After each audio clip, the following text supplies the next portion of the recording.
साथियों नमस्कार। साथियों, क्या आप लोगों को मालूम है जब 2024 में भारतीय जनता पार्टी ने तीसरी बार भारत में अपनी सरकार बनाई थी, तब उस टाइम पर राहुल गांधी ने कहा था कि भारतीय जनता पार्टी की ये सरकार ज्यादा दिनों तक चलेगी नहीं। बीजेपी ने और नरेंद्र मोदी ने जो गठबंधन करके सरकार बनाई है, ये बहुत ही जल्द गिर जाएगी। राहुल गांधी की उस बात को उस टाइम पर लोगों ने सीरियस नहीं लिया था, मजाक में लेकर छोड़ दिया था। लेकिन इस टाइम की सिचुएशन देखकर ऐसा लग रहा है कि राहुल गांधी की वो भविष्यवाणी सही हो सकती है। दोस्तों, कल है 15 अगस्त और कल के दिन भारत के दो सबसे बड़े नेता जो सबसे बड़े पद पर बैठे हुए हैं, वो अपने पद से इस्तीफा दे सकते हैं। साथियों, इस टाइम पर भारत में बहुत सारे मुद्दों पर बहस छिड़ी हुई है, सभी जगहों पर प्रोटेस्ट हो रहा है और भारतीय जनता पार्टी के दो सबसे बड़े नेता, जो कि एक गृह मंत्री हैं और एक प्रधानमंत्री हैं, नरेंद्र मोदी, अमित शाह, इन दोनों नेताओं को विपक्षीय पार्टी के नेता ने चारों तरफ से घेर लिया है।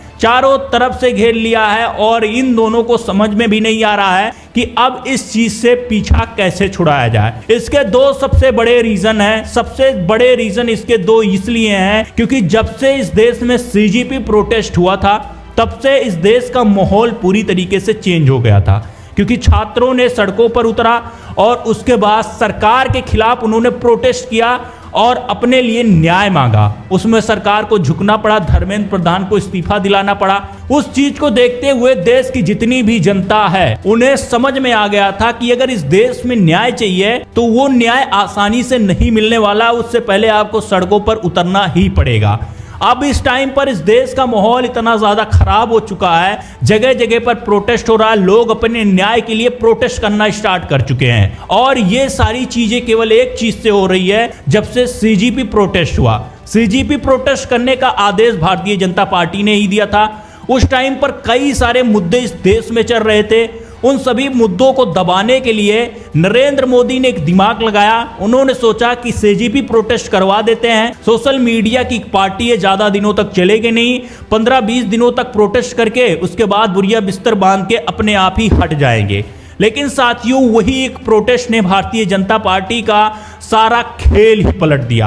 अब इस टाइम पर भारतीय जनता पार्टी चारों तरफ से फंस चुकी है। लोकसभा में नरेंद्र मोदी और देश के गृह मंत्री जो चाणक्य कहे जाते हैं, जिन्हें कहा जाता है कि वो भारतीय जनता पार्टी के चाणक्य है, कितने भी बड़े मैटर हो, कितने भी बड़ी प्रॉब्लम में भारतीय जनता पार्टी फंसी हो, वो चाणक्य साहब उस प्रॉब्लम से भारतीय जनता पार्टी को यूं ही निकाल देते हैं। लेकिन इस टाइम पर वो खुद ही फंस चुके हैं। भारतीय जनता पार्टी के गृह मंत्री अमित शाह इस टाइम पर खुद ही फंस चुके हैं। लोकसभा मानसून सत्र के आखिरी दिन में गृह मंत्री लोकसभा में तो जाते हैं, लेकिन आधे घंटे के अंदर भाग के बाहर चले आते हैं। साथियों, ये दिखाता है कि देश के जनता का जो सवाल है वो तो ना नरेंद्र मोदी के पास में है और ना ही देश के गृह मंत्री अमित शाह के पास में, जो चाणक्य कहे जाते हैं। और उन्हीं सारी मुद्दों को लेकर इस टाइम पर देश की जो विपक्षीय पार्टी है, कांग्रेस हो गई या जितनी भी विपक्षीय पार्टी है, वो भारतीय जनता पार्टी को चारों तरफ से घेर चुकी है। राहुल गांधी ने तो यहां तक कह दिया है कि नरेंद्र मोदी और अमित शाह के पास केवल दो ही रास्ते हैं, या तो वो जनता के सवालों का जवाब दे दे या तो वो अपने पद से इस्तीफा दे दे। यही दो रास्ते हैं। अगर ये दो रास्ते वो नहीं अपनाती हैं तो उन्हें इस्तीफा जबरदस्ती देना पड़ेगा। और ये बात बहुत बड़ा मुद्दा बन चुका है, क्योंकि सचमुच में इस देश में कई सारी प्रॉब्लमें चल रही हैं। छात्रों के ऊपर गोली चलाई गई और उसके बाद उनके ऊपर लाठी डंडे बरसाए गए। लेकिन जब से ये हुआ है, तब से ना तो अमित शाह और ना ही नरेंद्र मोदी, ये दोनों ही लोकसभा में जनता के सवालों का जवाब नहीं दे पा रहे। उसके बाद राम मंदिर में चोरी हो गई, उसका भी जवाब जनता को नहीं मिल रहा है। ये सारे मुद्दे लेकर विपक्षीय पार्टी इस टाइम पर भारतीय जनता पार्टी को चारों तरफ से घेर चुकी है और उन्हें समझ में नहीं आ रहा है कि अब इसके आगे किया क्या जाए, क्योंकि चारों तरफ से बीजेपी इस टाइम पर घिरी हुई है। बीजेपी की ये पहली गलती थी कि उन्होंने जो सीजेपी प्रोटेस्ट करने का आदेश दिया, क्योंकि उन्हें इस चीज का भी जरा सा भी अंदाजा नहीं था कि ये सीजेपी प्रोटेस्ट आने वाले टाइम में बीजेपी के लिए इतना बड़ा खतरा साबित हो जाएगा। लेकिन अब उन्हें पता चल रहा है कि ये सीजेपी प्रोटेस्ट उनकी सबसे बड़ी गलती थी, जो उन्होंने बाकी मुद्दों को दबाने के लिए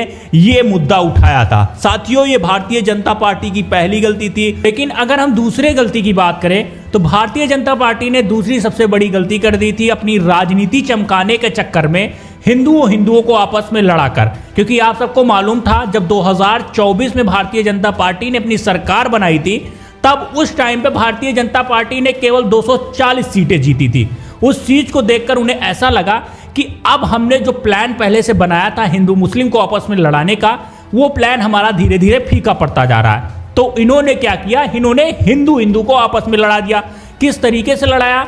यूजीसी जैसा काला कानून लाकर। जो समाज जो है इन्हें स्टार्टिंग से सपोर्ट कर रहा था, उस समाज के लिए इन्होंने यूजीसी जैसा काला कानून लाया और जितने भी काले कानून पहले से बने हुए थे उसे और भी ज्यादा मजबूत कर दिया। अब जनता दो भागों में बढ़ चुकी है।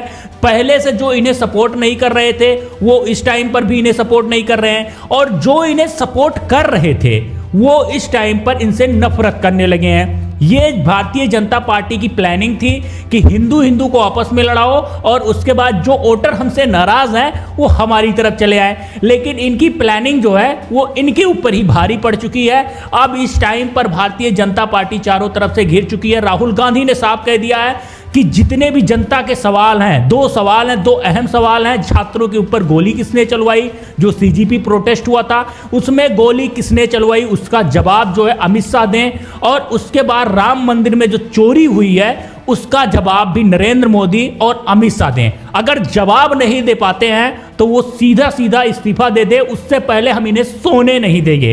ये बात कही है राहुल गांधी ने और एकदम परफेक्ट बात कही है मेरे हिसाब से।